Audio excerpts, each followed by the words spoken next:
Hi, I'm coming to you live from my bedroom. Well, technically not live, but I'm here. So, I wanted to do something a little bit different, and I wanted to kind of do a summary of all the stuff that I fed my brain with this month, and kind of just talk about the things that I watched and read, stuff like that. And just because I fed my brain with it does not mean that it was good. I do love brain junk food, I love trash. But I actually think I had a pretty decent month, so I want to talk about it. So the first thing that I watched, or at least that I want to talk about, is I watched Kaboom. It was a Gregg Araki movie, and it wasn't my favorite Gregg Araki movie. It was one of the newer ones, and I think, unfortunately, I am kind of a snob to some of the stuff that he did in the 90s, but I liked it. It wasn't my favorite. I think once I've seen, like, when I watched, like, his Teenage Apocalypse trilogy, that really, like, sold me. I think Kaboom kind of wanted to do a little bit of that, but it just wasn't quite there for me. It wasn't bad. It just was okay, which, I mean, compared to his other movies, I guess they can't all be great.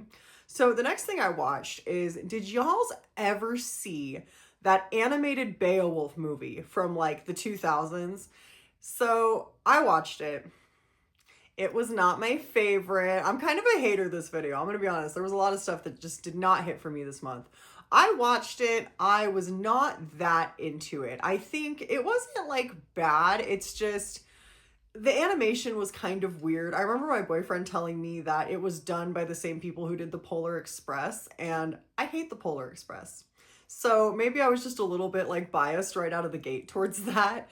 But the animation itself, the story was kind of eh. I mean, I feel bad. The story of Beowulf was eh, but I just couldn't get into it. It didn't connect with me the way that I connect with other things. Now for a book. So I read that book, Mexican Gothic. I was so about that. I loved the whole aspect of the mushrooms and kind of everyone being trapped in this house and all the fungal stuff. That was really good. I looked forward to it. I definitely want to check out more books by the author. And I loved the whole idea of reading a like modern Gothic, which, you know, the book was written recently, but it takes place in the 50s. I liked that because when I was getting into those Gothic pulp novels, which trust and believe I will be talking about again at some point, I ate that up. And so it was cool to read like a new one. So I really enjoyed that. Next, I want to talk about Requiem for a Vampire. That was that kind of strange movie that was in that fantastique genre by that French director. And that was interesting because at first I kind of was like, oh, I'm just watching porn. And to be fair, I think I did watch porn, but I think I watched art porn. I watched fancy porn. I watched porn that requires a little bit of a brain to understand. Well, maybe not, but I did like it, and I saw that the director actually has a lot of those types of movies, and I love the whole magic in the regular world thing. I liked that. I really liked when I was watching those like Czechoslovakian psychedelic films. So I was watching like Valerie and Her Week of Wonders and like Daisies. That kind of fell into the similar thing. So I think for me, I definitely want to see more from the director. I added him to my movie list, so we'll see that in the future. The next thing I watched is an absolute 10 out of 10. It was a documentary that I found on Hulu called Sasquatch. And it was about a guy who was an investigative journalist who was in a cabin in the Humboldt County part of California in the 90s. And he remembers hearing this like crazy story about a Bigfoot that killed people. And I was hooked because the thing was that this documentary, while it did talk about Sasquatches and they had like Sasquatch hunters, I really liked the whole element of it about like the chase and that seeking the validation. And this journalist was trying to seek validation in if the story he heard had any substance to it. And he wanted to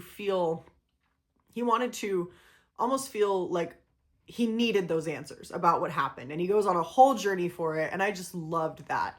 And I liked how they related it to the Sasquatch hunters who they needed people to understand that they're not crazy, that they know what they saw. And for me, that was really cool. I loved how it went beyond the Sasquatch thing. And I'm gonna be honest, I watched it for Sasquatch. I love me a Bigfoot. Like, let's hang out sometime. But I think that for me, it was really more about like the chase and the hunt for answers. And so that was different for me. I don't normally watch stuff like that. Like I watch like, you know, paranormal stuff, but it really turned into more of a true crime thing. And for me, that just sold it. Next, I want to talk about Candy, that weird ass movie from 1968 with Marlon Brando and Ringo Starr.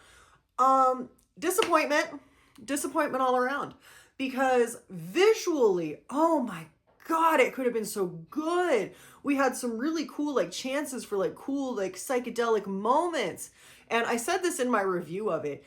It could have been the porn version of Airplane, but it wasn't. Well, I don't know if anything really could be Airplane because Airplane is iconic, but it just was a big letdown. And it was like, it was strange, and maybe I just didn't get the jokes. I don't know. I thought it just didn't hit. I think that some of it was, oh, it's racist, so it's supposed to be funny. That didn't jive with me.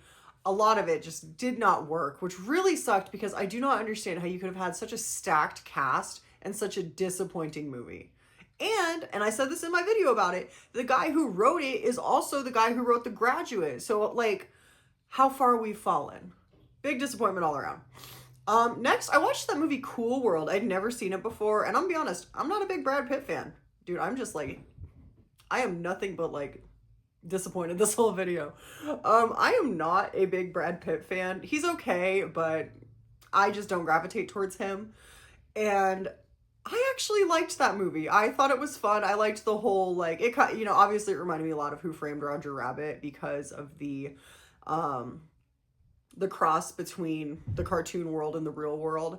But I liked it. I thought it was fun. I do think, and I don't care what anybody has to say about this, argue with yourselves. I think we should have just given Holly what she wanted.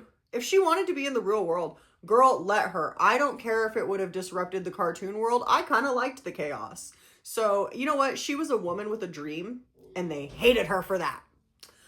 Next, I watched The Last Unicorn, and I sobbed for hours. I was inconsolable. America, y'all's did one with the soundtrack. That was amazing.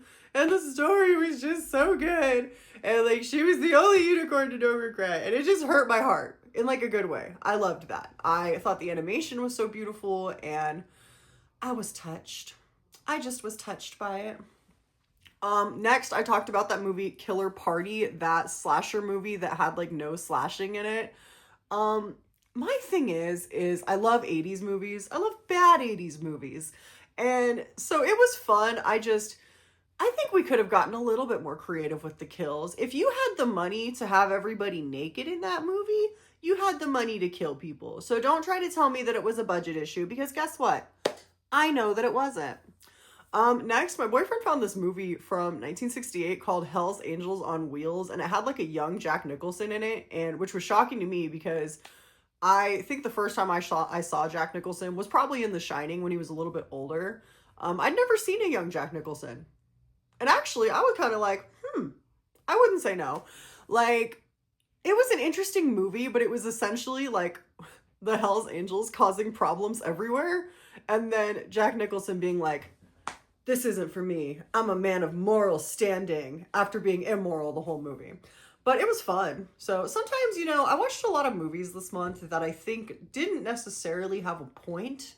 So maybe I'm supposed to be learning from that. Maybe the big takeaway that I should have had, the big lesson that I should have had this month is that not everything has to be deep. It's not the ocean. It's not that deep. Maybe sometimes it's okay to just enjoy things, and it's okay to watch things just to watch them. There's not necessarily supposed to be some grandiose, like, moral lesson. You know, if you just want to watch the Hells Angels mess things up, maybe that's what you're supposed to do. So yeah. Also, I want to throw in a couple of honorable rewatchables really quick before I end this video. I rewatched The Virgin Suicides because I was feeling some type of way. Iconic movie, perfect movie, incredible, loved it. I watch it when I'm feeling, I don't want to say I watch it when I'm feeling sad. I watch it when I feel like the world isn't relating to me and I need something else to relate to me. So I watched that movie again, and I kind of want to read the book because I always thought it was interesting how Sofia Coppola directed the movie. And it's such a movie that is so associated with like girls and like girlhood and all of that. But the book was written by a man. And so I really want to read it and kind of see if there's like a big difference, because I still think, like, for me, I still think that one of the interesting parts of that movie is, while these boys collected all of these like objects and had like all these ideas of who these girls were in their head, I still think they didn't necessarily like know them, if that makes sense. And for me, I thought that was really touching, I guess you could say. Last but not least, I want to talk about Under the Silver Lake. I cannot talk about this movie enough. Every time I watch this movie, it is just so good. I love all the codes and the mystery of it all. I think it's great. And I try to get other people to watch it, and I feel like no one wants to, I don't know, maybe no one wants to go down that journey. I would say, it's going to get controversial up in here, that might be my favorite A24 film. I love it, and I like Andrew Garfield. I think that he's a good actor. I think he plays an absolute kind of loser in this movie, but he's like a loser on a quest, and I can appreciate that. So if you haven't watched that, I highly recommend that. But yeah, those were the kind of things that I kind of took in this month, and I think, like I said before, I think my big theme of this month is, hey, it's not the ocean. It's not that deep. Maybe we're just watching for the visuals, and maybe the plot doesn't matter sometimes. So maybe in 2026, maybe the plot doesn't matter. Maybe it does. We'll find out.